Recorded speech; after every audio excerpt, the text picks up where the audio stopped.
여러분 안녕하십니까. 10월 15일 뉴스가 있는 저녁을 시작합니다. 조국 블랙홀이라 불렸던 돌풍은 지나갔지만 조국 없는 조국 정국, 포스트 조국 정국이 시작돼 정치권은 여전히 앞이 보이지 않습니다. 여야는 원점으로 돌아와 패스트트랙을 둘러싼 힘겨루기를 다시 시작했습니다. 정부는 오늘 국무회의를 열고 특수부 폐지가 담긴 검찰청 개편에 관한 개정안을 의결했습니다. 평양에서 열린 월드컵 축구 예선 남북 대결은 0대0 무승부로 끝났습니다. 취재기자를 잠시 후에 연결해서 경기 상황을 자세히 알아보도록 하겠습니다. 뉴스가 있는 저녁 이 시간은 라디오와 텔레비전으로 동시에 방송되고 있습니다. 여러분의 의견과 제안은 샵 0945 유료 문자와 유튜브 팟빵 게시판을 이용해 전해주시기 바랍니다. 먼저 국회로 가보겠습니다. 여야가 내일부터 패스트트랙 법안 처리를 놓고 본격적인 협상에 나섭니다. 공수처 설치와 검경 수사권 조정 법안을 우선 논의하겠지만 접점을 찾기가 쉽지 않아 보입니다. 김지영 기자가 보도합니다. 여야 교섭단체 3당은 내일 오후 각 당 원내대표와 소속 의원이 포함된 회동을 엽니다. 패스트트랙 지정 법안의 처리 방안이 논의될 예정인데 여야의 힘겨루기는 공수처 신설 등 사법개혁 법안을 중심으로 이뤄질 전망입니다. 조국 전 법무부 장관 사퇴를 지렛대로 삼아 검찰개혁을 반드시 이루겠다는 더불어민주당은 공수처 설치에 특히 방점을 찍고 있습니다. 내년 총선 이후 구성되는 21대 국회로 공수처 논의를 넘기자는 자유한국당 황교안 대표의 주장은 곧바로 일축했습니다. 국회 정상화의 걸림돌이었던 최악의 황교안 가이드라인이 재판되고 있는 것입니다. 공수처를 뺀 검찰개혁은 안고 없는 찐빵과 같습니다. 반면 한국당은 여권의 장기 집권 수단인 공수처는 절대 수용 불가라는 입장을 굽히지 않고 있습니다. 다만 반대를 위한 반대만 한다는 비판을 의식한 듯 검경 수사권 조정안에 대해서는 협상의 여지를 남기면서 조 전 장관 일가에 대한 검찰의 흔들림 없는 수사를 거듭 촉구했습니다. 급작스러운 사태와 영웅 만들기 여론 공작에 검찰은 절대 위축되어서는 안 됩니다. 벌써부터 봐주기 수사 우려가 확산되고 있습니다. 여야 3당 논의에 캐스팅 보트를 쥔 바른미래당은 거대 양당의 입장에 모두 비판적입니다. 사법개혁 법안을 선거법 개정안보다 먼저 처리하자는 민주당에는 합의 위반을 문제 삼았고 다음 국회로 넘기자는 한국당의 주장도 불가하다고 선을 그었습니다. 패스트트랙으로 지정된 검찰개혁 법안들은 여전히 논의할 과제들이 많이 남아 있습니다. 지지층을 겨냥한 선동적인 구호를 앞세워 얼렁뚱땅 처리할 일이 전혀 아니라는 얘기입니다. 조국 전 장관 사태로 국면 전환의 계기가 마련되면서 다시 국회의 시계가 돌아가는 모습입니다. 여야의 패스트트랙 법안 논의는 조국 정국에서 실종됐던 정치가 복원될 수 있을지 가늠해 볼 수 있는 첫 시험대로 볼 수 있습니다. YTN 김주영입니다. 서울중앙지검과 대구지검, 광주지검을 제외한 다른 지방 검찰청의 특별수사부는 모두 폐지됩니다. 또 서울, 대구, 광주의 특수부의 이름도 반부패 수사부로 바뀝니다. 정부는 오늘 이낙연 국무총리 주재로 정부 서울청사에서 국무회의를 열고 이런 내용의 검찰청 사무기구에 관한 규정 개정안을 심의 의결했습니다. 개정안은 국무회의 의결 뒤에 즉시 시행되지만 시행일 현재 각 검찰청 특수부에서 수사를 하고 있는 사건은 이번에 개정된 규정이 적용되지 않습니다. 조국 전 장관이 사퇴하면서 청와대는 쇄신으로 국정 동력을 회복해야 한다는 과제를 안게 됐습니다. 일단 공석이 된 법무부 장관부터 먼저 임명한 뒤 내년 총선을 앞둔 개각과 청와대 참모진의 개편이 함께 검토될 전망입니다. 신호 기자가 보도합니다. 조국 전 장관을 포함한 2달 전 개각 발표 때 청와대는 2기 내각의 완성이라는 의미를 부여했습니다. 이번 개각으로 문재인 정부 2기 내각이 사실상 완성됐다고 할 수 있습니다. 3월 개각을 보완했다는 뜻이었는데 총선 후보군에 대한 추가 개각 가능성은 열어뒀습니다. 2달 넘게 이어진 조국 전 장관 논란으로 개각이 쉽지 않을 거라는 관측도 있었지만 논의가 다시 빨라질 전망입니다. 먼저 조 전 장관이 자리를 비운 법무부 장관 인선이 시급합니다. 장관 없이 공수처나 수사권 조정 법안 입법을 추진하기는 쉽지 않습니다. 김호수 법무부 차관이나 민주당 박범계, 전해철 의원, 참여연대 공동대표인 하태훈 교수 등이 본인 의사와 무관하게 하마평에 오르내립니다. 이낙연 국무총리를 포함해서 유은혜 교육부 총리, 김현미 국토부 장관도 내년 총선 출마를 위해 다음 달쯤 교체 가능성이 있습니다. 개각과 관련해 신중한 입장인 청와대는 법무부 장관 인선 시기를 밝힐 수 있는 상황이 아니라고 말했습니다. 다른 청와대 관계자는 법무부 장관 후보자를 찾는 게 우선이라면서 개각을 하더라도 법무부 장관은 원포인트로 먼저 발표할 수 있다고 전망했습니다. 조국 전 장관의 사퇴로 귀결된 상황 관리에 책임을 지는 차원에서 청와대 참모진 개편이 필요하다는 목소리도 나옵니다. 문재인 대통령은 지난 1월 국정 지지도가 40%대로 떨어졌을 때 예상보다 빠른 비서실장 교체를 통해 국정 쇄신을 모색했습니다. 이번에도 비슷한 상황이어서 향후 여론의 추이가 판단의 기준점이 될 것으로 보입니다. YTN 신호입니다. 시사평론가 출신으로 정치권에 입문한 더불어민주당 이철희 의원이 조국 전 장관을 둘러싼 정치권의 행태가 한심스럽다며 내년 총선 불출마를 선언했습니다. 여당 인사가 불출마 선언을 한 건 이해찬 대표 이후 사실상 처음입니다. 총선을 앞두고 여의도 인적 쇄신의 신호탄이 될 것이라는 전망이 커지면서 정치권도 촉각을 세우고 있습니다. 나연수 기자가 보도합니다. 정치의 한심한 꼴이 부끄럽다. 조국 전 장관 사퇴 이튿날 더불어민주당 이철희 의원이 내년 총선 불출마를 선언했습니다. 지난해 전당대회에서 이해찬 대표가 일찌감치 불출마를 선언한 이후 민주당 현역 의원 가운데선 처음입니다. 이 의원은 조국 사태를 겪으면서 정치권의 행태가 모질고 매정하다고 느꼈다며 부끄럽다고 말했습니다. 제가 할 수 있는 건 여기까지인 것 같고 또 다른 분들이 저보다 더 강하고 의지가 굳센 분들이 와서 하면 될 것 같고 저는 정치개혁을 위해서 바깥에서라도 조금 할 일이 있으면 할 겁니다. 이 의원은 조국 전 장관을 향해 검찰개혁의 마중물이 되기 위한 고통스러운 인내였다고 믿는다면서 검찰개혁은 꼭 성공해야 한다고 강조하기도 했습니다. 시사평론가 출신으로 당 안팎에서 높은 인지도를 지닌 이 의원의 불출마가 이른바 정치권 인적 쇄신의 신호탄이 될 가능성이 작지 않다는 관측도 나옵니다.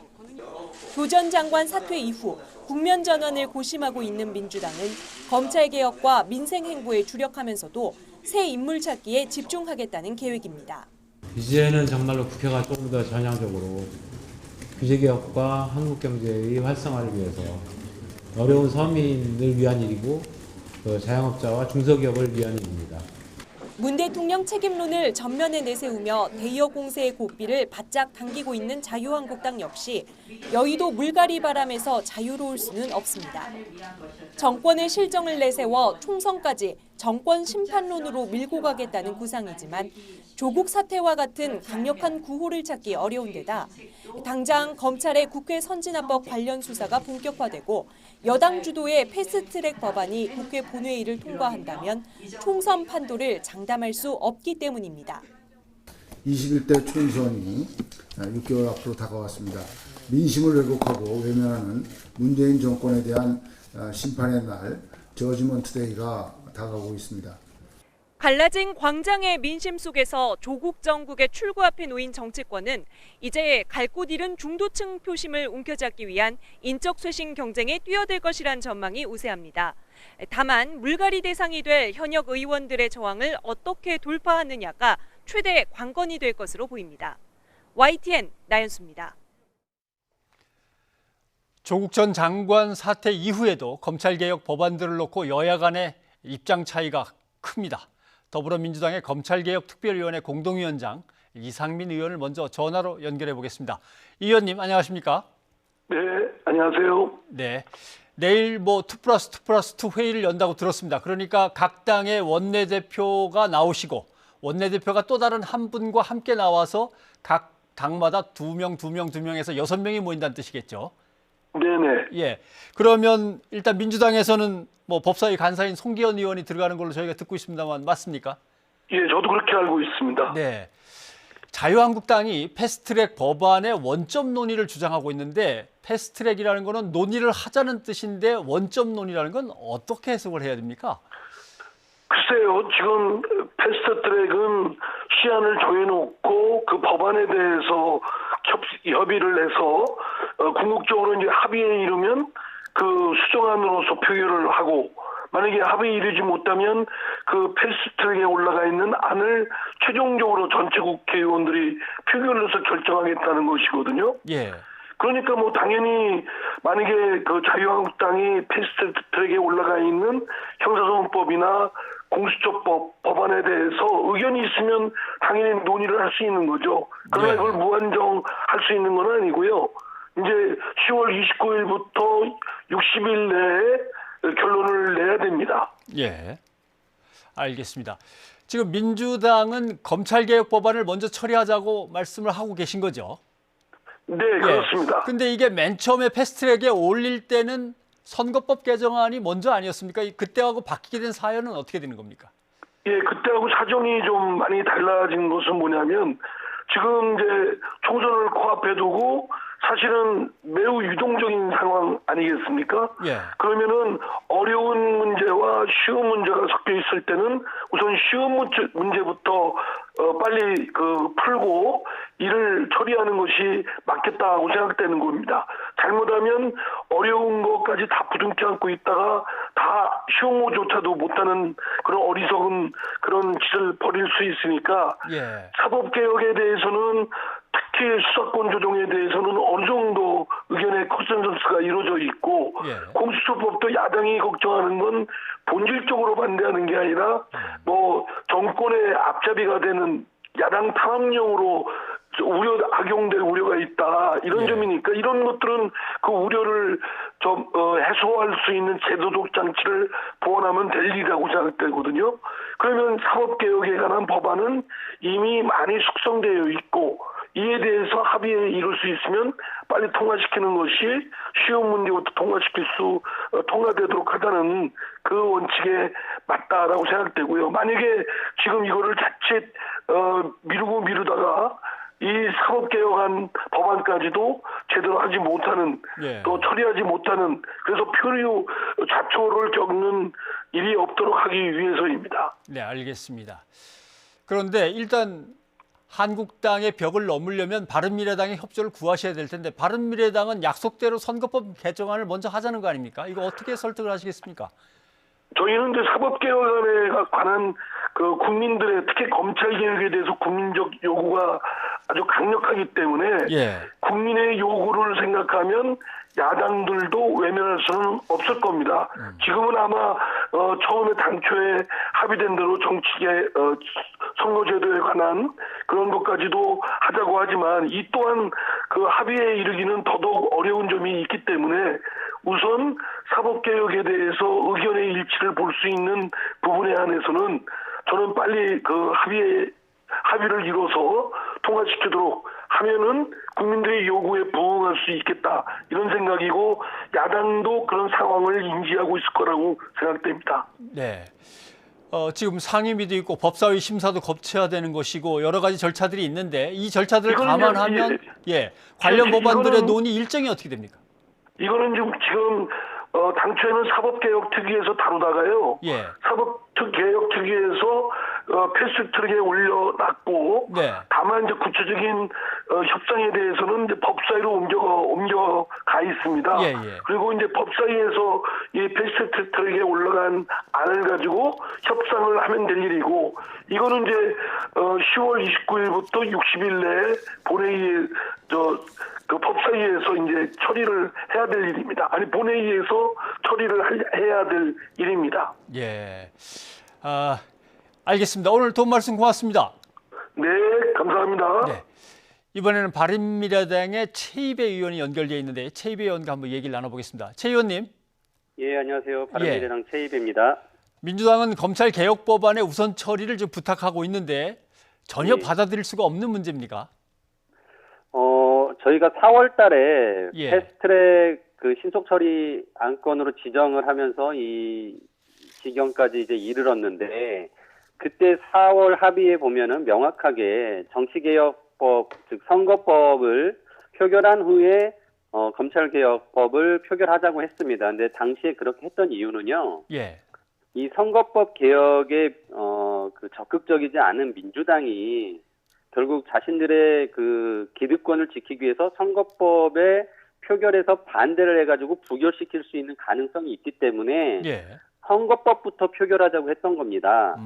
그래서 저희 그 민주당을 제외한 야 3당 당시에 합의를 봤을 때는 반드시 선거법부터 해야 된다고 했고 그 부분은 지금도 지켜져야 된다고 생각을 하고요. 바른미래당을 비롯한 다른 야 3당은 제가 생각에 뭐 검찰개혁을 반대해서가 아니라 검찰개혁만큼 정치개혁도 중요하기 때문에 그 문제를 같이 합의된 대로 풀어가자는 것입니다. 네, 지금 전화 상태가 조금 좋지 않은데 한번 다시 얘기를 좀 들어보도록 하겠습니다. 일단 바른미래당은 공수처 법안에 대해서는 민주당이 원하고 있는 그 안 그대로 받는 거에 대해서 뭐 이의가 없으신 거죠? 아니요, 저희가 공수처 법안도 민주당 안과 바른미래당 두 개가 올라가 있습니다. 그렇죠. 큰 차이가 있는데요. 공수처가 정치적으로 독립할 수 있게 공수처장의 인사권을 최종적으로 대통령이 행사하느냐 아니면 국회 동의를 더 받도록 하느냐가 이제 차이인데요. 네. 바른미래당은 독립성을 확보하기 위해서 국회 동의를 반드시 받아야 된다라고 했고요. 네. 두 번째로 공수처를 구성하는 수사 검사 등의 그 수사 요원들에 대해서도 대통령이 임명하기보다는 독립적으로 독립성을 인정받은 공수처장이 인사권을 행사하는 것이 맞다라고 생각해서 바른미래당은 안을 따로 만들어서 지금 패스트트랙에 올려놨습니다. 그래서 이런 내용들을 가지고 더 논의를 해야 된다고 생각을 하고요. 아무튼 저희 바른미래당 입장에서는 검찰 개혁의 핵심인 기소권과 수사권 분리처럼 공수처 역시 수사권과 또 기소권이 분리되고 대통령이나 정치 권력으로부터 독립될 수 있게 해야 된다는 게 가장 중요한 핵심이라고 생각합니다. 알겠습니다.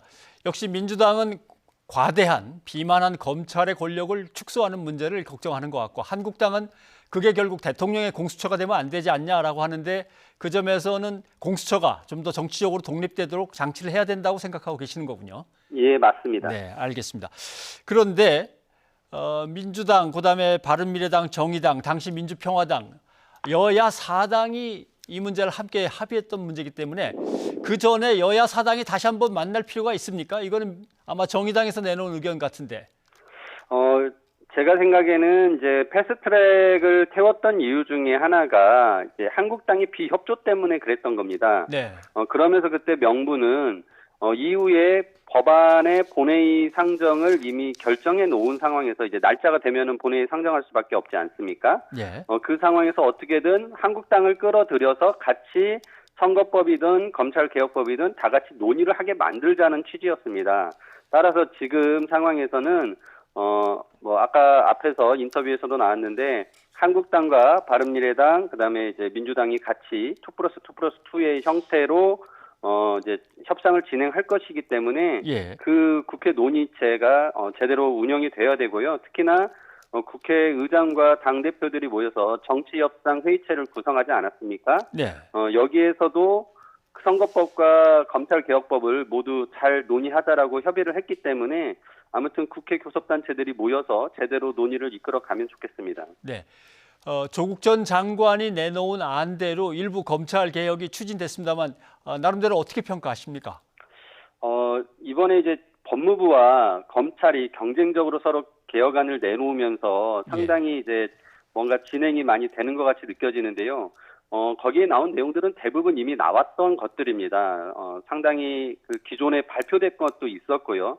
결국은 말로만 검찰개혁을 한다고 외쳤지 실제적으로 실천이 안 된 부분이기 때문에 저는 지금 개혁안이 나온 것 자체로는 평가하기보다는 이게 얼마나 다시 실천되느냐를 보고 판단해야 된다고 생각합니다. 네, 최 의원님 하나만 더 여쭤본다면 혹시 4월 달에 있었던 국회 공전처럼 패스트트랙을 둘러싸고 또 국회가 전혀 일을 못하는 상태로 가지 않나 국민들은 그걸 걱정하고 있는데 잘 되겠죠? 예, 저는 아까 말씀드렸듯이 패스트트랙으로 정해졌기 때문에 이제 날짜가 딱 시한이 정해져 있습니다. 논의할 수 있는 날짜가 얼마 남지 않았기 때문에 더 이상 한국당도 보이콧하기는 힘들 거라고 생각하고요. 결국 제대로 된 그 협상을 통해서 법을 합의된 법안을 만들어내는데 다 노력할 수 있다고 생각합니다. 네, 알겠습니다. 오늘 도움 말씀 고맙습니다. 네, 감사합니다.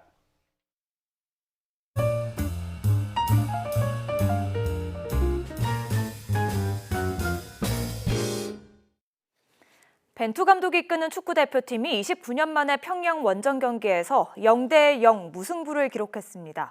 생중계 없이 치러진 이번 대결은 예상을 깨고 관중 없이 진행됐는데요. 취재기자 연결해서 자세히 들어보겠습니다. 양시창 기자. 네, 스포츠부입니다. 먼저 경기 결과부터 알아보겠습니다. 득점 없이 비겼다고요? 네, 축구대표팀이 예상보다 힘겨운 경기를 펼친 것으로 보입니다. 말씀대로 경기 결과는 0대0 무승부로 끝이 났습니다. 많이 아시는 것처럼 북한이 취재진과 중계진의 방북을 허용하지 않았기 때문에 아시아축구연맹 AFC죠. 경기 감독관이 전달하는 내용을 통해서 경기 상황을 파악할 수밖에 없는데요. 내용을 종합해보면 대등한 승부를 벌였고 결국 두 팀 모두 득점 없이 경기를 마쳤습니다. 대표팀은 손흥민과 황의조를 최전방에 세우고 나상호와 황인범, 이재성이 중원에서 공격을 이끌었습니다. 벤투 감독이 그동안 가장 많이 사용한 공격 전술이었지만 북한이 효율적으로 막아낸 것으로 파악됩니다. 대표팀은 후반에 황희찬과 권창훈, 김신욱을 차례로 투입하면서 골문을 노렸지만 몇 차례 기회가 있었음에도 불구하고 득점에는 실패했습니다. 29년 만의 남북 대결이라는 긴장감 때문인지 경기가 한때 과열되기도 했습니다. 전반전에 선수들이 대치하면서 경기 감독관이 안전요원을 배치하기도 했는데요. 우리 대표팀의 김영건과 김민재, 또 북한의 리용직과 리은철까지 모두 4명이 경고를 받기도 했습니다. 대표팀은 무승부를 거두면서 월드컵 지역 예선 연승을 멈췄고요. 2승 1무로 북한과 동률이 됐지만 다득점에서 앞서 조 1위를 유지했습니다. 네, 그런데 이번 경기 좀 특이한 점이 있었습니다. 무관중, 그러니까 관중 없이 경기가 진행됐다고요? 네, 경기 시작 30분 전까지 관중석이 텅 비어있다는 사실이 경기 직전 처음으로 전해졌습니다. 결국 단 한 명의 관중도 입장하지 않은 채 킥오프가 됐고요. 경기가 끝날 때까지 관중은 입장하지 않았습니다. 김일성 경기장 관중석 수가 5만여 석이 됐는데요. 어제 저녁까지 북한 측 매니저는 한 4만여 명의 북한 관중이 입장할 것이라고 밝혔다고 전해졌습니다. 그런데 오늘 아무런 언급 없이 무관중으로 경기가 치러지게 됐습니다. 더욱이 오늘 이번 경기는 인판티노 피파 회장이 북한 평양을 방문해서 남북전을 지켜봤는데요. 관중 없이 경기를 치른 이유가 무엇인지 배경에 관심이 커지고 있습니다. 외신 보도에 따르면 북한은 외국인들에게 남북 축구 대결을 관광 상품으로 팔았지만 이들에게도 축구장 입장을 허용하지 않았다고 합니다. 정확한 원인이 무엇인지에 대해서는 아직 알려지지 않았습니다. 지금까지 스포츠부에서 전해드렸습니다. 조국 전 장관의 부인 정경심 교수가 최근 뇌종양과 뇌경색 진단을 받은 것으로 알려졌습니다. 이번 주 정 교수에 대해 구속영장 청구를 검토하던 검찰은 고민에 빠졌습니다. 정 교수 추가 조사가 어려울 경우 불구속 기소 가능성도 고려하는 것으로 알려졌습니다. 전준형 기자입니다. 국민 여러분께 죄송하고 송구하고 감사하고 고맙습니다. 저는 이제 한 명의 시민으로 돌아갑니다. 조국 전 법무부 장관이 전격 사의를 표명했다는 소식에 검찰 조사를 받던 부인 정경심 교수는 조사 중단을 요청하고 돌아갔습니다. 오후 3시 15분쯤 검찰 청사로 나온 정 교수가 향한 곳은 집이 아닌 병원이었습니다. 이와 관련해 변호인 측은 정 교수가 입원한 상태로 검찰 조사를 받아왔다면서 최근 MRI 검사에서 뇌종양과 뇌경색 진단을 받아 심각성 여부를 확인하고 있다고 밝혔습니다. 정 교수는 지난 2004년 영국 유학 시절 흉기를 가진 강도를 피하려고 건물에서 탈출하다 추락해 두개골 골절상을 입은 것으로 전해졌습니다. 당시 사고 후유증 등으로 검사와 눈을 마주치기 힘들고 심각한 어지럼증과 구토 증상을 보인다며 장시간 검찰 조사에 어려움을 호소하기도 했습니다. 조 전 장관은 사퇴 입장문에서 고통을 겪고 있는 가족을 돌보겠다며 원래 건강이 몹시 나쁜 아내는 하루하루를 아슬아슬하게 지탱하고 있다고 밝혔습니다. 이 때문에 정 교수의 건강 악화가 조 전 장관의 사퇴 결심을 앞당긴 중요한 계기가 됐을 거라는 해석도 나옵니다. 일단 검찰은 조 전 장관 사퇴와 관계없이 정 교수의 추가 소환 조사 시기를 조율하고 있습니다. 다만 정 교수의 뇌종양 진단 등으로 일정 조율이 쉽지 않을 것으로 보여 이번 주 구속영장 청구 등을 검토했던 검찰 수사 일정에 차질이 불가피해 보입니다. 특히 2달째 이어진 수사가 장기화하는 부담이 큰 만큼 정 교수를 불구속 기소하고 이달 내 수사를 마무리하는 방안도 신중히 고려하는 것으로 알려졌습니다. YTN 전주정입니다. 검찰이 경찰의 버닝썬 사건 부실 수사 의혹을 확인하기 위해 경찰청과 서울수서경찰서를 추가 압수수색했습니다. 서울중앙지검 형사 3부는 오늘 서울 미근동 경찰청과 수서경찰서에 검사와 수사관들을 보내 전산자료 등을 확보했습니다. 검찰은 연예인들의 단체 대화방에서 경찰총장으로 불렸던 윤모 총경과 관련이 있는 경찰 측의 수사자료 등을 확보하려고 압수수색에 나선 것으로 전해졌습니다. 경찰은 버닝썬 사건을 수사한 이후 윤 총경을 직권남용 혐의로만 기소 의견으로 검찰에 송치하며 부실 수사 의혹이 제기됐습니다. 한강 둔치에서 영아 시신이 발견됐습니다. 어젯밤 10시쯤 서울 잠실 한강공원 앞 강에 영아로 추정되는 물체가 있다는 신고가 119 순환구조대에 접수됐습니다. 구조대가 출동해 확인해 봤더니 영아는 숨진 상태였던 것으로 전해졌습니다. 경찰은 주변 CCTV를 분석하고 있으며 내일쯤 부검을 의뢰해 정확한 사망 경위 등을 파악할 예정입니다.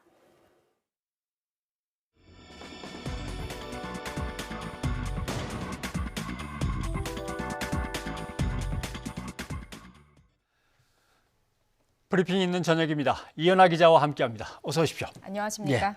오늘 화성 연쇄살인 이후의 문제들을 좀 자세히 짚어봐야 될 것 같습니다. 네. 이제는 피의자 이춘재 이렇게 불러야겠죠. 용의자 이춘재에서 예.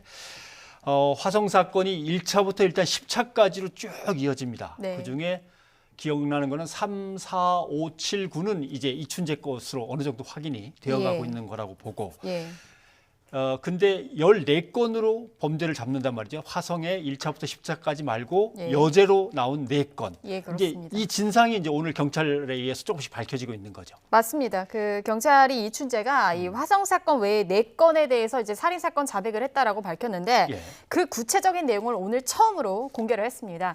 먼저 이 화성에서 일어난 초등학생 실종 사건인데요. 이 사건은 1989년 7월 18일 화성군 태안읍에서 벌어졌고 피해자는 초등학교 2학년 김모양입니다. 김양은 수업 후 귀가 중 실종이 됐고요. 5개월쯤 뒤에 9차 화성 사건 현장에서 불과 30여 미터 떨어진 곳에서 옷 일부와 책가방이 발견이 됐습니다. 이춘재가 이 사건에 대해서 김양을 성폭행한 후 살해했다 이렇게 자백을 했고요. 경찰은 이 진술의 신빙성 등을 검토 중입니다. 예.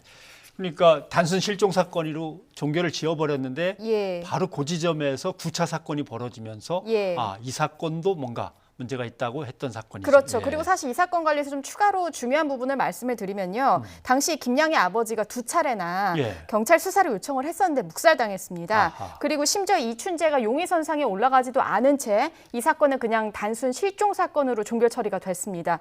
그리고 현재까지도 이 김양의 시신은 찾지 못한 상황입니다. 시신은 아직도 못 찾고. 네. 예, 맞습니다. 그때 아마 가방과 치마 요것만 아마 유류품으로 나왔던 것 같습니다. 그렇습니다. 그런데 그럼 이춘재의 자백을 통해서 새롭게 공개된 사건들의 내용이 뭔지 좀 설명을 해주시죠. 네, 총 이제 4건이라고 말씀을 드렸는데요. 아까 이제 초등학생 실종 사건 관련해서 말씀을 드렸고요. 나머지 3건이 있는데 이 건은 이제 그래픽을 보면서 좀 설명을 드리도록 하겠습니다. 1987년 수월 여고생 살인 사건이 있고요. 그리고 1991년 1월과 3월 청주에서 발생을 했는데 여고생과 주부 살인 사건입니다. 특히 이 청주에서 발생한 살인 사건 2건은요. 우리가 알고 있는 화성 9차 사건과 10차 사건 이 사이 4개월 사이에 벌어진 일입니다. 사실 이제 장소가 청주지 않습니까? 당시 이제 포크레인 기사로 일을 했던 이춘재가요. 사건이 벌어진 91년 전후로 화성과 청주로 오가면서 공사 현장에서 일했던 것으로 알려져서 사실 자백의 신빙성을 더하고 있습니다.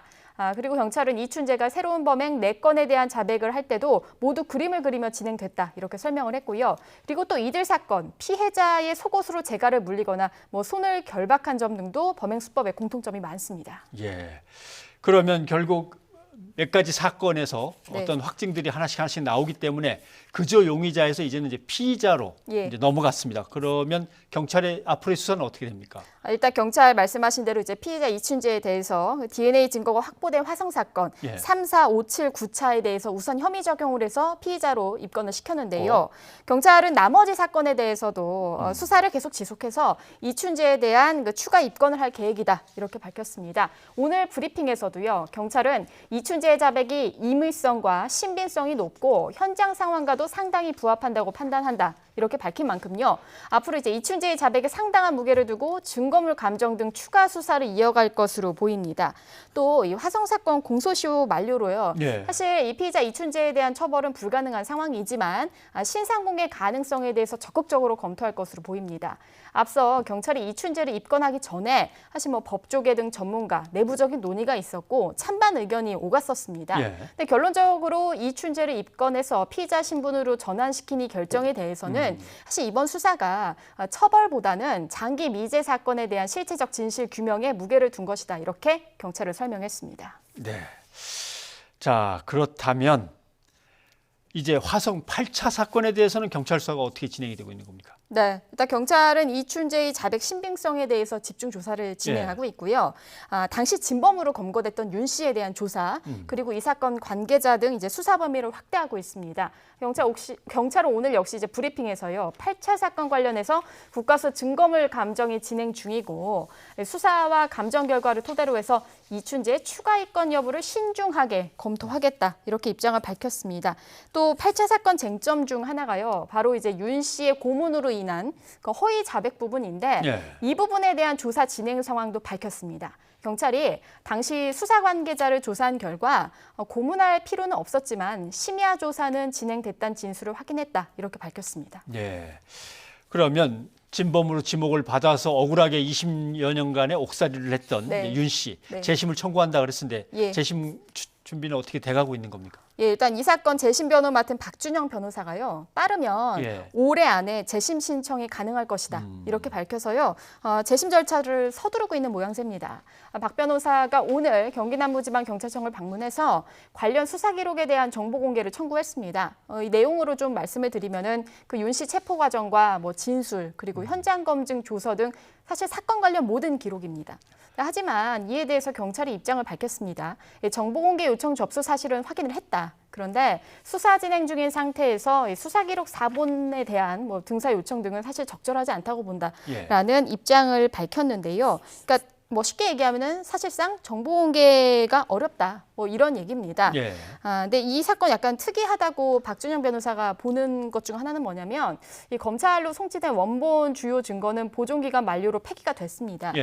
그런데 특이하게도 사본의 상당 분량이 경찰서에 남아 있다라는 부분이고요. 관련 내용은 계속 취재해서 보도하겠습니다. 네, 이은하 기자 수고하셨습니다. 감사합니다.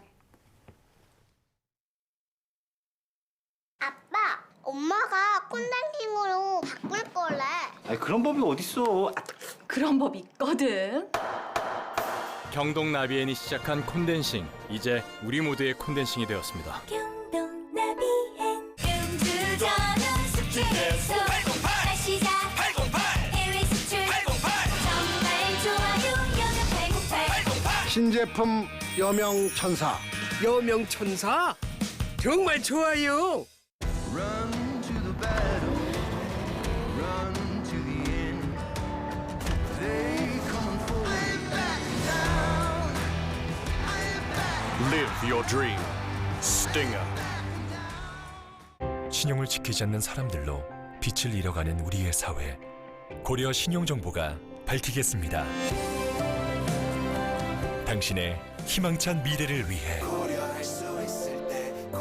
고려 신용정보. 너무 힘들죠. 아이를 혼자 키우는데 양육비를 어떻게 해서라든지 꼭 받아내고 싶어요.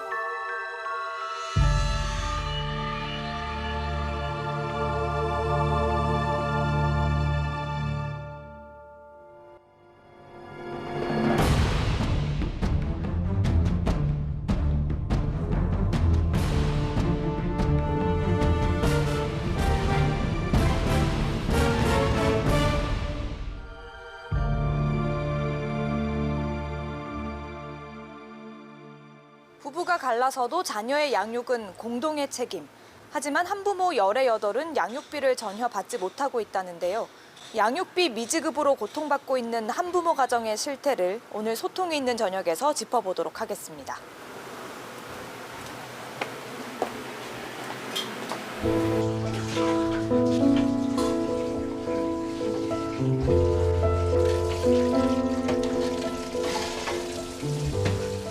애기 아빠니까 줄 거라고 조금은 이제 믿고 그냥 이제 있었는데 양육비 얘기를 했을 때 이제 돌아오는 말들은 뭐 너가 혼자 키우기로 하지 않았냐? 내가 너한테 돈을 왜 주냐?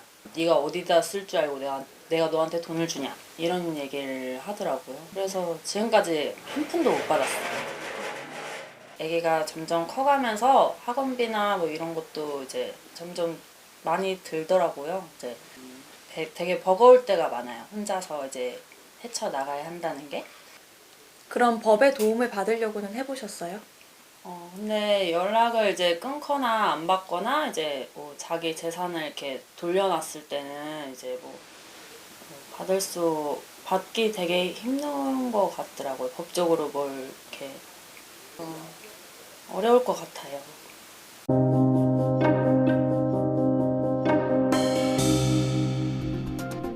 법의 사각지대로 책임을 회피하는 나쁜 부모들. 결국 양육비를 주지 않는 부모들의 신상을 공개하는 사이트까지 생겨났는데요.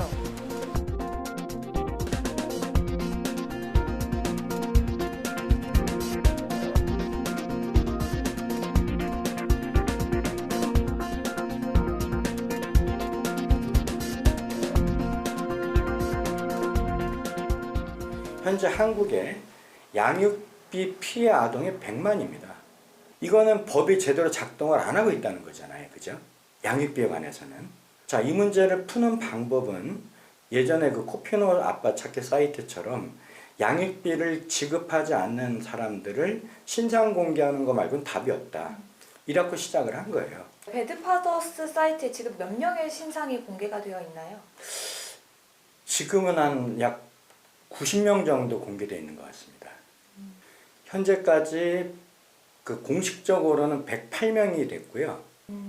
그러면 그 사이트에 뭐 등재되는 기준이나 뭐 따로 방법 같은 게 있을까요? 그 사이트에 등재를 하려고 하면은요, 이제 재판 이혼을 한 경우에는 그 양육비에 대한 그 판사의 판결문, 그 다음에 또 협의 이혼을 한 경우에는 양육비 부담 조서, 이렇게 그 법적으로 양육비 지급에 대해서 판결이 내려진 그 서류에 있잖아요.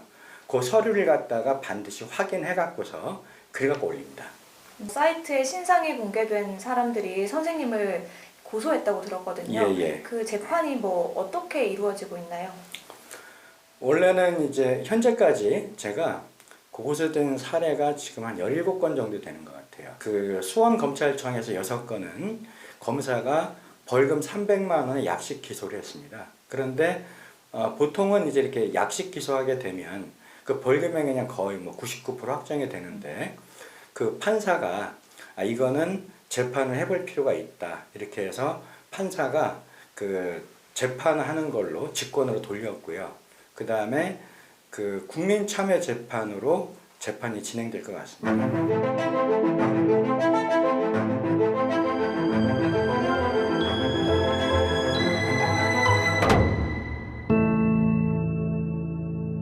조금 신상까지 다 밝히는 것은 너무 과한 처지이지 않을까 싶은 생각이 듭니다.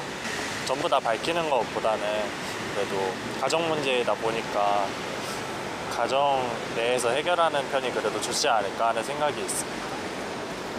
그 책임지지 않는 부모는 당연히 공개해서라도 양심의 가책을 좀 받아야 된다 생각을 합니다. 책임을 다하지 못한 데 대한 벌칙이라 생각을 해도 될 것 같아요. 양육비 미지급자의 신상 공개를 두고 판단이 갈리며 논란이 이어지고 있는 배드파더스. 공익성 인정과 초상권 침해. 여러분의 생각은 어떠신가요? 참 영상을 보는 내내 마음이 씁쓸하고 무겁고 그러네요. 그러니까 양육비는 헤어진 부부 간의 문제만은 아니죠. 그죠? 네. 그 자녀의 어떤 그 생존과 성장과 관련된 문제이기 때문에 맞습니다. 예, 빨리 법의 잘못된 점, 허점들을 보완하고 수단을 좀 만들어 놔야 되겠네요. 예. 네, 맞습니다. 지금 현행법으로는요, 채무자의 자발적 이행을 기대하기가 좀 어려운 상황입니다. 이를 해결하기 위해서 출국 금지나 또 형사처벌 강화 같은 개정 법안이 예. 발의된 상태인데요. 현재 국회의 문턱을 넘지 못해서 계류 중이라고 합니다. 거기가 좀 어려운 지점인 것 같아요. 예. 예를 들면 출국 금지, 그다음에 운전면허에 대해서 제재를 가한다든가, 네. 뭐 또는 뭐 아까 얘기한 뭐 다른 형사처벌. 그런데 그 사람도 어떻게든 빨리 벌어서 먹고 살고 거기서 남은 돈이나 어떤 부족한 걸 또 쪼개 가지고 또 양육비를 보내야 되는데 예. 그걸 제한해 버리니까 오히려 먹고 살기가 힘들어서 양육비를 더 못 보낸다. 뭐 이렇게 되기도 하고 결국은 국가가 먼저 아이의 양육비를 여성이든 또는 아빠든 아이에게 지급을 하고 구상권을 확보한 다음에 양육비를 주지 않은 사람한테 장기적으로 조금씩 받아내는 그런 방식을 해야 될 거 아닌가 이런 생각도 들고 예. 어렵습니다. 마음이 무겁네요. 참 복잡한 문제인데요. 잘 해결이 됐으면 좋겠습니다. 네, 다음 소식도 전해주시죠. 네. 아프리카 돼지열병 사태가 길어지고 있습니다. 살처분 돼지도 15만 마리를 훌쩍 넘겼습니다. 예, 문제는 이 살처분 농가를 어떻게 지원하느냐인데요. 특히 돼지를 키우지 못하는 동안 지원하는 생계 안정자금을 놓고 갈등이 커지고 있습니다. 유재복 기자입니다. 농장에서 돼지를 살처분한 뒤 다시 키우려면 시간이 필요합니다. 아프리카 돼지열병 발생 농가는 이동 제한이 풀린 뒤 40일, 그리고 시험 사육 기간 60일이 지나야 합니다. 발병하지 않은 곳은 40일이 지난 뒤 재입식이 가능합니다. 이 기간 생계에 필요한 자금 지원은 법에 정해져 있습니다. 길게는 6달, 지원 금액은 축산농가 평균 가계비를 고려해서 한 달 최대 337만 원입니다. 하지만 돼지농가는 턱없이 부족하다고 주장합니다. 돼지를 길러 출하할 때까지 적어도 1년은 필요하다는 것입니다. 모던을 사서 임신을 115일 동안 임신을 하고 8개월 정도 커가지고 출하를 하는 과정인데 그렇게 따지면은 1년이잖아요, 거의. 돼지 농가의 불만과 항의가 잇따르자 정부도 지원 기간 연장을 고심하고 있습니다. 재입식이 6개월보다 늦어질 경우에는 지원 기간 연장 방안을 적극 검토하여 농가의 피해를 최소화하겠습니다. 지원 기간을 늘리기 위해서는 시행령을 손봐야 합니다. 정부는 이 밖에 돼지 농가가 부담스러워하는 사료 구매 자금이나 시설 자금 등의 상환을 늦추고 이자도 줄여주는 방안을 검토하기로 했습니다. YTN 유재복입니다. 네. 그러니까 결국 피해를 입은 농가에 지급되는 돈이 생활안정자금이 한 6개월밖에 안 된다는 거죠. 예. 네, 돼지를 다시 키워서 소득을 올리는 데는 적어도 1년 정도 걸린다고 하더라고요. 취재를 다녀보면 적어도 계산상으로 1년은 넘어야 됩니다라고 하지만 거의 2년 가까이 걸린 것 같습니다. 예.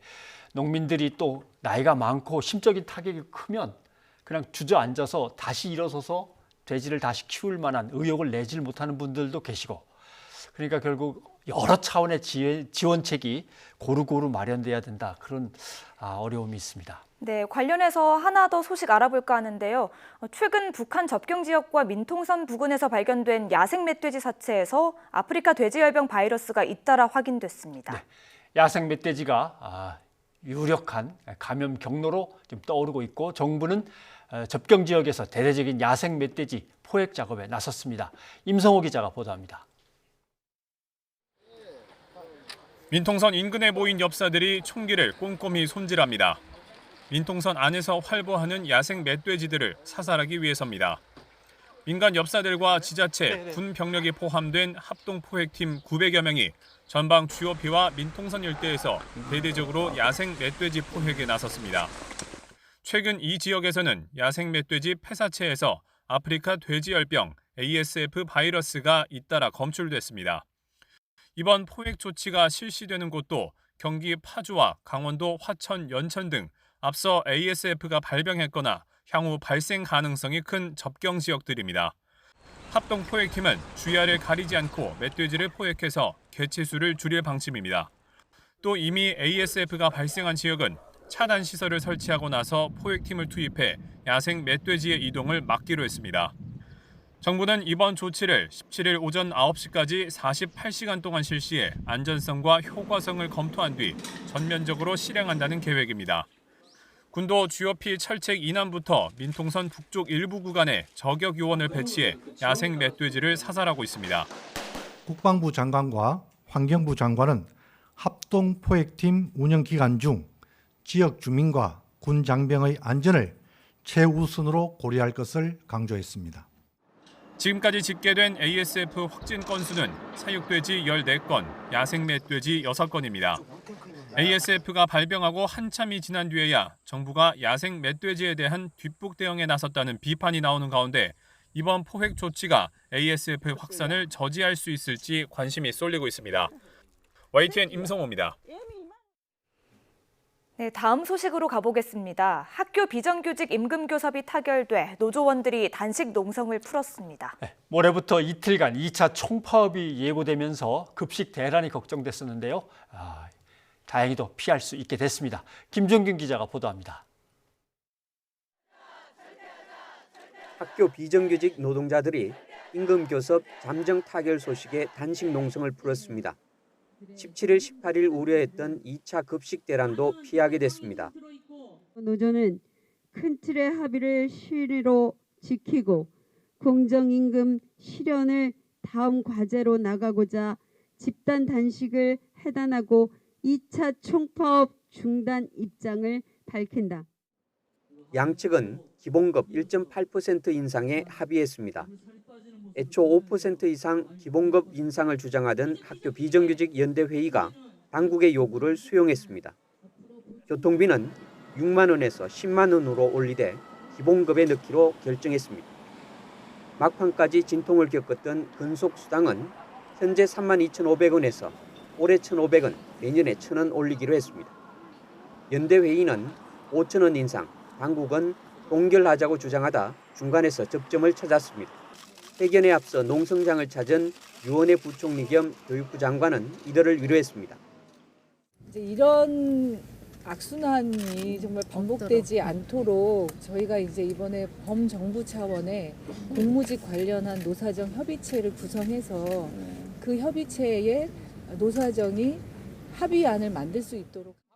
양측은 집단 교섭 대표 교육청인 광주시교육청 주관으로 다음 주 초 협약 체결식을 열 예정입니다. YTN 김종길입니다.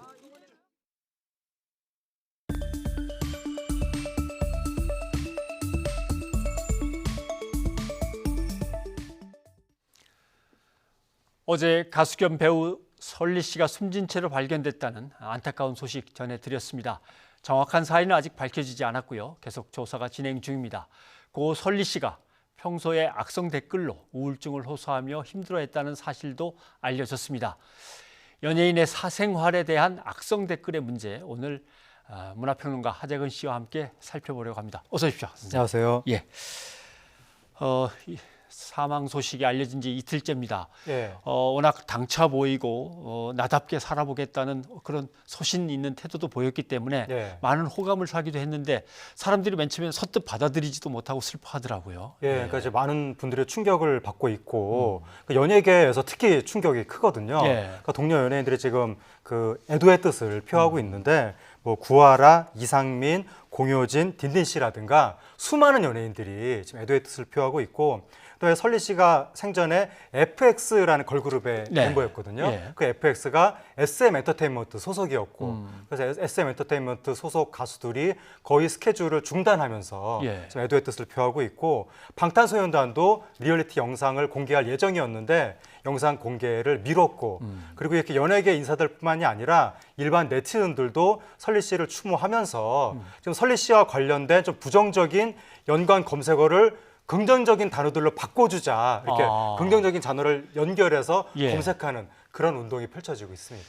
그러니까 이제 뭔가 검색해 보려고 이제 고 설리 씨에 관한 이런 걸 찾아보자라고 해서 설리라는 이름을 치면 연관 검색어로 쭉 뜨는 것들이 네. 낯뜨거운 것들과 힘들어했던 것들이 뜨니까 네. 예, 더 가슴이 아프고 그랬습니다. 근데 설리 씨는 이제 숨지기 전에 악성 댓글을 읽고 얘기를 나누는 그런 또 TV 프로그램 예. 악플의 밤인가요? 예, 뭐 그렇습니다. 그런 프로그램을 이제 진행을 하고 있었단 말이죠. 그래서 예. 야, 이것도 너무 가학적 아닌가 하면서 폐지를 요구하는 목소리가 있습니다. 예, 이제 프로그램 폐지를 요구하는 목소리가 나오고 있는데, 근데 이것이 그러니까 프로그램은 여러 가지 포맷이 있을 수가 있는데 예.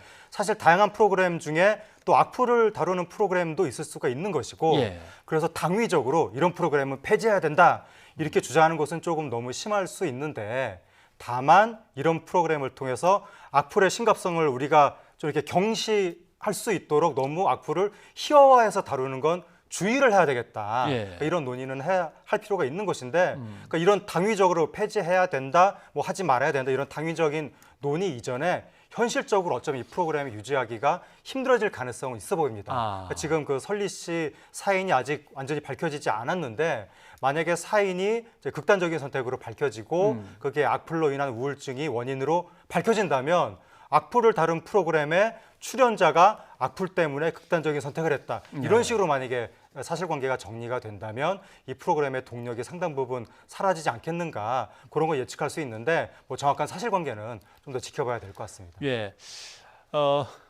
안타까운 이런 비보에도 불구하고 악성 댓글들이 계속 있는 경우도 봤습니다. 뭐 연예인이면 그 정도는 참아야 되는 거 아니야? 뭐 이런 식으로, 연예인은 공인이잖아. 뭐 이런 식으로 아직도 그걸 다는 사람들이 있고, 예전에 설리 씨가 당차게 나름대로 여성으로서의 어떤 자기다운 삶 그냥 꾸려가겠다라는 태도에 대해서도 막 뭐 페미가 어떻고 저떻고 하면서 악성 비난을 달기도 했고, 왜 이렇게 못 살게 구는 걸까라고 하는 거 어떻게 해석해야 될까요? 그렇죠. 도무지 이해가 안 되는 현상이 사실은 일어나고 예. 있는 것인데, 그러니까 설리 씨에 대한 악성 댓글이 엄청 많았거든요. 예. 그 댓글이 시작이 된 것이 설리 씨가 남자친구를 사귀는다는 게 알려지면서부터 악성 댓글이 시작이 된 것인데, 아니 남자친구를 사귀는 건 자유잖아요. 예. 누구를 사귀든지 예. 그게 범죄가 아니라 남을 해치는 것도 아니고, 근데 그거를 왜 사람들이 단죄하려고 했는지 이해가 되지 않고, 그 남자친구하고 헤어졌는데도 불구하고 최근까지도 그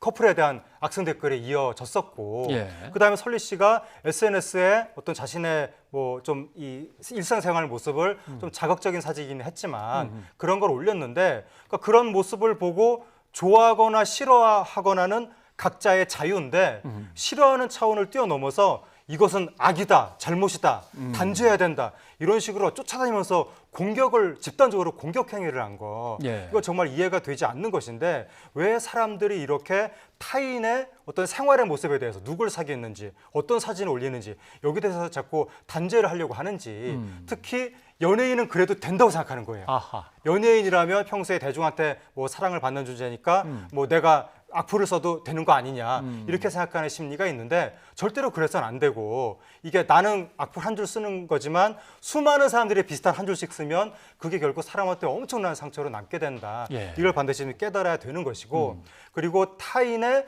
특이한 삶의 행태에 대해서 그것을 악이라고 내가 단죄하는 것이 과연 정당한가, 여기에 대해서 좀 네티즌 분들이 예. 성찰할 필요가 있습니다. 뭐 예를 들면 암만 연예인이지만 속옷을 어떻게 입는 것까지 대중이 규정을 하고 그거를 지키지 않으면 욕을 하고 이래야 되는 건지 참 그건 난감했던 문제 같습니다. 네, 그렇습니다.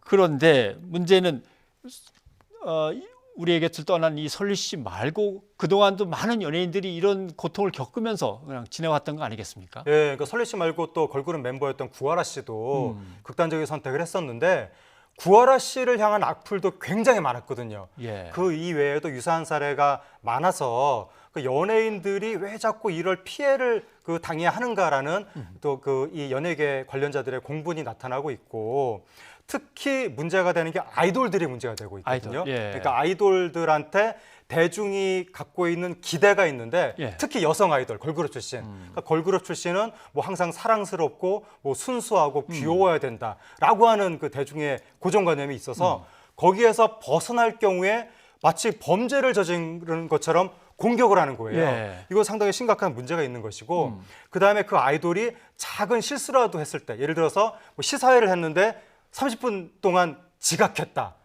이게 범죄는 아니잖아요. 네네. 근데 지각한 거 가지고 몇 날 며칠을 엄청난 잘못을 저지른 것처럼 공격을 하는 이런 문화가 이제 만연하고 있는데, 문제는 그러한 아이돌들이 어렸을 때부터 기획사에서 트레이닝을 받거든요. 예. 그래서 연예인이 되기 위한 트레이닝만 하다 보니까 뭐 어떤 심리적인 성숙이라든가 사회화라든가 이런 게 조금 덜 돼 있는 경우가 있어서 대중이 자기 하나를 막 지탄할 때 마음속으로 그걸 소화를 잘 못 시키고 굉장한 상처를 받는 이런 일들이 이제 반복되고 있기 때문에 이제 연예인들이 극단적인 선택을 한다거나 이제 뭐 공황장애, 우울증 이런 걸 호소하는 일들이 지속적으로 나타나고 있습니다.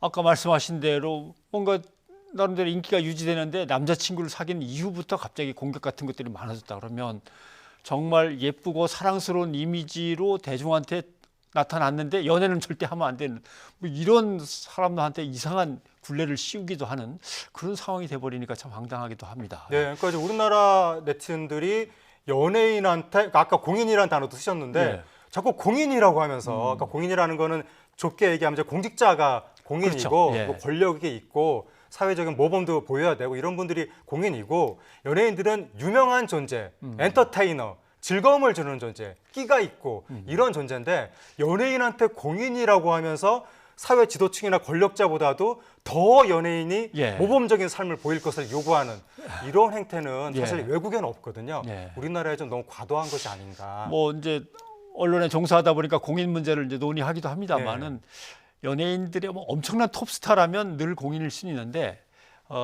그 밖에 다수는 어떤 상황에 따라서 예를 들어 음반을 냈다거나 특별히 영화가 이제 막 개봉돼 나왔다거나 이런 상황적인 공인이지 뭐 평생 공인으로 살아야 되는 그런 굴레는 좀 약간 무리인 것도 같습니다. 그러니까 이제 유명인이라는 특수성이 있는 유명인. 거죠. 예. 그런데 이제 물론 표현의 자유하고 이제 상충되는 문제이기도 합니다만은 이런 악성 댓글은 좀 처벌해야 되는 거 아니냐? 예. 아니면 실명제로 해서 자기 이름을 떳떳하게 밝히고 쓰든지 뭐 이렇게 만들어야 되는 거 아니냐 이런 얘기도 나오고 청원도 올라오고 합니다. 대책은 뭐가 있을까요? 근데 대책이 지금 또 실명제 이야기가 나오는데 네. 지금 악플이 문제다라고 해서 물론 이제 설리 씨의 사인은 아직 밝혀지지 않았습니다. 네네. 그런데 다만 이제 설리 씨가 생전에 악플로 고통을 당했다는 게 알려지면서 악플이 다시 화두가 된 것인데, 근데 이렇게 화두가 되니까 바로 또 실명제로 가자. 이렇게 되면 또 인터넷상의 자유로운 여론이 분출되는 중요한 통로로 지금 인터넷이 작용을 하는 것인데 그게 위축될 수가 있어서 만약에 그래서 또 실명제 같은 걸 했을 때 또 권위주의적인 어떤 권력이 들어섰는데 그 눈치를 보다가 또 국민이 제대로 말을 못하게 되면 그건 문제라서 실명제 주장을 섣불리 하기는 좀 어렵다고 보이는데 좀 이게 조심스러운 논의가 필요해 보이는데, 다만 이 악플, 댓글 문제에 대해서는 우리 사회가 좀 엄격하게 성찰할 필요가 있다. 그래서 학생들 어렸을 때부터 인터넷 문화에 대해서 좀 교육을 해야 될 것 같고 언론도 인터넷 댓글, 악플 문화에 대해서 좀 경각심을 일깨울 수 있는 보도를 좀 많이 해야 될 것 같고 그다음에 사전적으로 규제하는 건 조심스럽다 하더라도 사후적으로 이런 거 정말 문제다라고 해서 고소고발이 이루어졌으면 제대로 좀 처벌을 해야 되는데 연예인들이 고소고발을 하고 나서도 이제 막상 누가 잡히면은 자꾸 선처를 해주는 경향이 있고 선처를 안 해주면 또 몰인정하다라고 해서 또 막 비난을 하고 이렇다 보니까 앞으로는 좀 선처를 해주지 말고 강력하게 처벌을 하고 거기에 대해서도 비난하지 않는 이런 문화를 만들어야 될 것 같습니다. 사실 언론은 어떤 누가 숨진 사건에 대해서는 좀 조심스럽게 다뤄야 되는데 이번에도 보니까 오히려 이 어떻게 안타까운 사연 속에서 우리 곁을 떠나게 된 연예인에 대해서 그걸로 또 뭔가 상업화 시켜가면서 클릭수를 올리려는 그걸 상품화하는 그런 행태를 보여서 언론도 지금 상당히 좀 비난을 받는 것 같습니다. 네, 좀 논란이 되고 있는데 유가족들이 빈소라든가 이 장례 관련 절차를 공개하지 않겠다라고 했는데 한 매체에서 빈소를 공개를 했다는 거예요. 유가족의 뜻을 거스르고. 그리고 또 어떤 매체는 이 설리 씨의 그 어떤 이 시신이 담겨진 그거 바디백이라고 하는 것을 뭐 모자이크 처리해서 공개했다는 이야기도 들리고 어떻게 이럴 수가 있는가. 또 어떤 매체에서는 설리 씨가 생전에 찍은 노출 사진을 또 지금 공개하고 있다는 거예요. 그렇죠. 만약 고인이 됐다면 사실은 뭔가 좀 이렇게 단정하게 증명사진처럼 있는 뭐 이런 것들을 사진으로 골랐어야 될 텐데 하필 옛날 문제가 됐던 것들 이런 설리 씨 생전에도 설리 씨가 악플을 많이 받도록 유도하는 기사들을 매체들이 내면서 기사 장사를 한 거 아니냐라는 질타가 있었는데 고인이 된 이 와중에도 결국 설리 씨를 상업적으로 이용하는 거 아니냐 그런 지적이 나오고 있습니다. 네. 알겠습니다. 팬분들이 설리 씨에게 따뜻한 작별 인사를 할 수 있도록 별도의 조문 장소가 마련되었다는 소식입니다. 신천 세브란스 병원 장례식장 7호에서 오늘은 저녁 9시까지 그리고 내일 정오부터 또 저녁 9시까지 팬들의 조문이 가능하다는 소식입니다. 예, 오늘 고맙습니다. 감사합니다. 예, 설리 씨 이야기를 하고 있었는데요. 시청자, 청취자분들께서도 의견 주셨습니다. 네, 9330님은 버텨야 할 사람들이 우리 곁에서 떠나고 악의적인 댓글로 사회 여론을 왜곡하는 사람들이 세상을 지배한다는 사실 참 안타깝습니다. 의견 주셨네요. 네, 그리고 2369님께서는요. 연예인이나 체육인 등 유명인들에게 악성 댓글을 쓰는 사람은 추적해내서 엄벌에 처해야 합니다. 이런 의견 주셨습니다. 네. 월드컵 평양 원정 경기에 대해서 의견도 들어왔습니다. 2814님, 북한전 경기가 끝났는데 무관중 무중계 경기 안타깝습니다. 정말 안타깝습니다. 저희가 생중계를 해드렸으면 얼마나 좋았을까요? 예, 안타깝습니다. 예, 이어서 2369님께서도 계속해서 의견 주셨는데요. 북한의 목리에 화가 납니다. 다음 우리 홈 경기 때는 이 북한 선수들을 극진히 예우해서 부끄럽게 만듭시다. 이런 생각 가지고 있다고 하시네요. 네, 아까 소있죠. 배드 파더스 문제 때문에 유튜브에서 이동훈 님이 의견을 주셨는데 법적으로 강제 징수할 수 있는 시스템을 만들어야 합니다. 네, 이런 의견 주셨네요. 예, 그리고 유튜브에서 평화 새로운 미래다 님께서는요. 양육비는 이혼하더라도 지급해야 되는 사람된 아비된 도리죠. 이렇게 생각하신다고 의견 주셨습니다. 네, 뉴스가 있는 저녁 오늘은 노을에 함께 들으면서 마무리하겠습니다. 네, 저는 이 노래 가사가 참 와닿더라고요. 우리 힘들지만 함께 걷고 있었다는 것, 그 어떤 기쁨과도 바꿀 수는 없지. 이런 가사가 있더라고요. 네, 그래요. 다른 어떨 때보다도 그 함께라는 말이 가슴에 와닿네요. 힘들 때 함께라는 생각, 그것만 있어도 큰 위로와 힘이 되겠죠. 저희는 내일 저녁에 찾아뵙겠습니다. 함께해 주신 여러분 고맙습니다.